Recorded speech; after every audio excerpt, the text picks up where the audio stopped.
ये जो Iran, Israel, America war चल रही है, तो इसमें ये शांति प्रस्ताव जो भी पीस टॉक्स है आज इस्लामाबाद में हो रहे हैं, ये क्यों चल रहा है? मतलब ये डायरेक्टली पीस टॉक्स पे कैसे आ गए? एक्चुअली ये वॉर फ्रंट साइड पे चल रहा था और back of the side back channel talks जिसको बोलते हैं वो ऑलरेडी चल रहे थे, मार्च 11 से लेके ही चल रहे थे।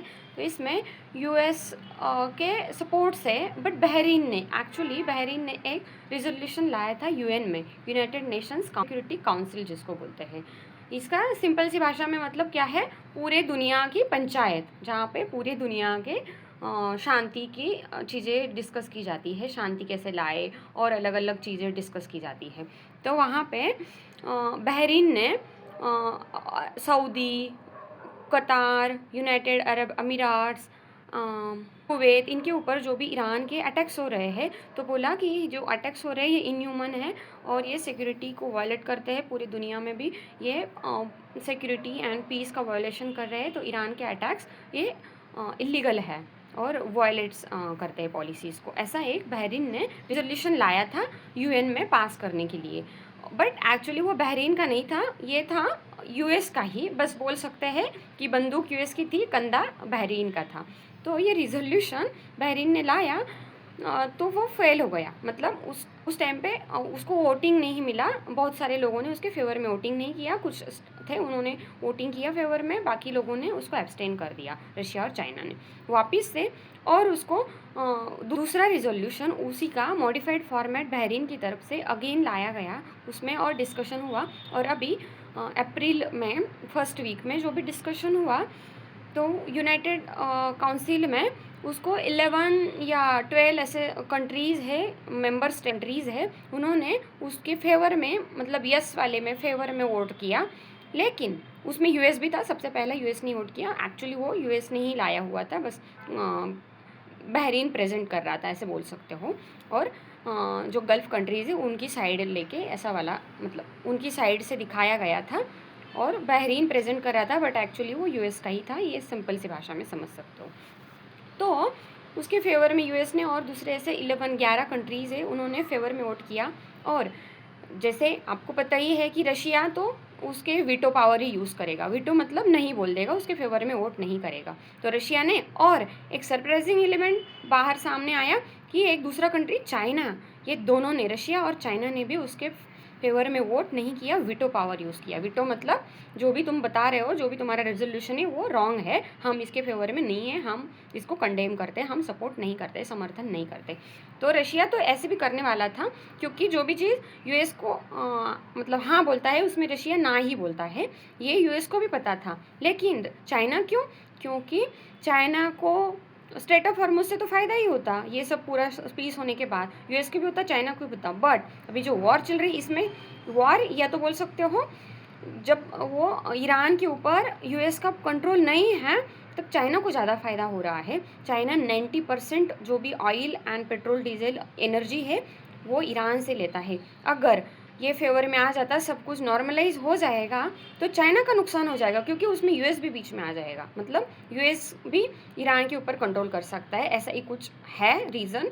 और बहुत सारा पैसा चाइना ने लगा के रखा है ईरान के अंदर, $400 बिलियन से भी ज़्यादा पैसा ईरान के अंदर चाइना ने लगा के रखा है। बहुत सारे infrastructure projects, road, highway, ship ports and then hospitals, ये सब बना रहे, चाइना ने बनाने के लिए पैसा लगाया है। इवन बैंक्स के लिए, अलग अलग बैंक्स एंड फाइनेंशियल इंस्टीट्यूशंस, और ऐसे बहुत सारी चीज़ों के लिए चाइना ने पैसा लगा के रखा है। और अगर उसमें यूएस आ जाता है ईरान के अंदर, तो चाइना का पैसा वेस्ट होगा, ये भी रीज़न है। और चाइना अपना जियोपॉलिटिकल स्टैंड भी वो डगमगा जाएगा, इसीलिए चाइना इसके फेवर में वोट ना करने की बजाय वही ये की है। तो चाइना ने वीटो पावर यूज़ किया, रशिया ने भी वीटो पावर यूज़ किया, और पाकिस्तान और कोलंबिया इन्होंने एब्सटेन कर दिया, मतलब कहीं भी नहीं, इधर भी नहीं इधर भी नहीं। उन्होंने बोला हमारा ना भी नहीं है, हाँ भी नहीं है।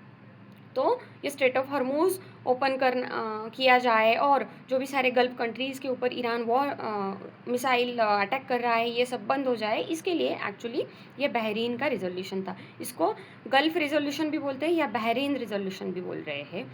बट और उसमें रशिया ने अपना वीटो यूज़ किया, इसका रीज़न भी दे दिया। रशिया ने बोला कि इसमें जो भी है कि ईरान अटैक्स कर रहा है, ईरान की गलती है, ईरान ने अपने ये स्टॉप करने चाहिए मिसाइल अटैक्स, बस ईरान के ही बारे में डिस्कशन हुआ है। तो इसमें यूएस भी जो कर रहा है, यूएस और यूएस के अलाइज़ के थ्रू जो ईरान के ऊपर अटैक हो रहे हैं और ईरान के अलाइज़ के ऊपर अटैक हो रहे हैं, जैसे कि लेबनान इनके ऊपर और हिजबुल्ला और ईरान के जो भी अलाइज़ हैं इनके ऊपर अटैक हो रहे हैं, तो उसकी बिल्कुल भी बात नहीं हुई है। इसीलिए रशिया बोलता है कि हमने वीटो कर दिया।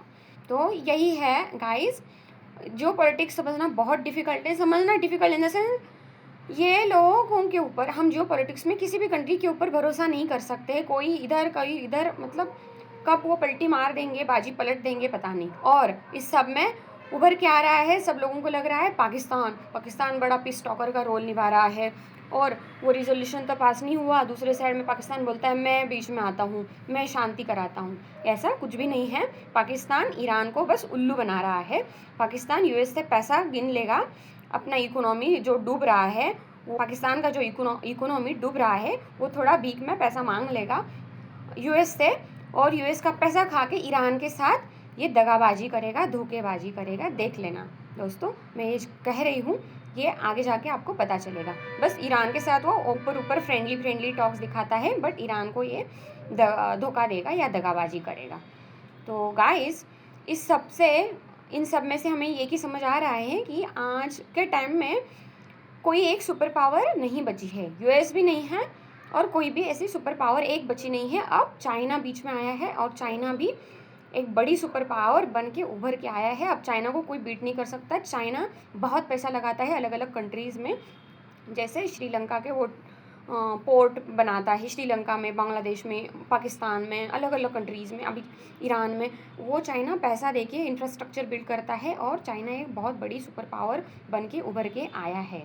और रशिया भी, वो जो कोल्ड वॉर का और प्रॉक्सी वॉर का टाइम ख़त्म हुआ, उसके टाइम के एंड में रशिया थोड़ा कमज़ोर होने लग गया था, ऐसे दिखाई दे रहा था पिक्चर में बाहर, लेकिन वो बिल्ड कर रहा था, अपने आप को डेवलप कर रहा था। और 2022 के बाद रशिया अलग से एक सुपर पावर में वो कम बैक किया है। तो आज के टाइम में हम बोल सकते हैं सुपर पावर कोई भी एक नहीं है, मल्टीपोलर वर्ल्ड बन गया है और सब अपना अपना हित देखते हैं। तो इसीलिए हमने भी इंडिया का हित के लिए काम करनी चाहिए। हमें भी अपनी इंफ्रास्ट्रक्चर, टेक्नोलॉजी, इसमें सब में बहुत ज़्यादा मजबूत बनना है, अपने आप को बिल्ड करना है, ताकि फ्यूचर में हमारे ऊपर कोई कंट्रोल नहीं कर पाए और कोई हमारे अगेंस्ट में ऐसे वॉर वगैरह की सोचे भी नहीं। तो हमें अपने आप को बिल्ड करना है। ओके, तो गाइस, हमें यही सीख है कि हमें अपने कंट्री के लिए काम करना है और हमारी कंट्री को और भी अच्छी strong, develop and stable power हम कैसे बना पाए और हम मजबूत कैसे बन पाए, हमारे देश को हम ग्लोबल मैप में कैसे स्ट्रांगली खड़े देख सकें। ओके, सो गाइस, आपको ये वीडियो कैसा लगा, ये इन्फॉर्मेशन कैसी लगी, प्लीज़ लाइक कीजिए, कमेंट में बताइए, शेयर कीजिए आपके दोस्तों के साथ, फैमिली फ्रेंड्स के साथ, और मेरे चैनल को सब्सक्राइब करना ना भूलिए अगर अभी तक नहीं किया है तो। मिलते हैं और नई इन्फॉर्मेशन के साथ, तब तक ख्याल रखिए अपना।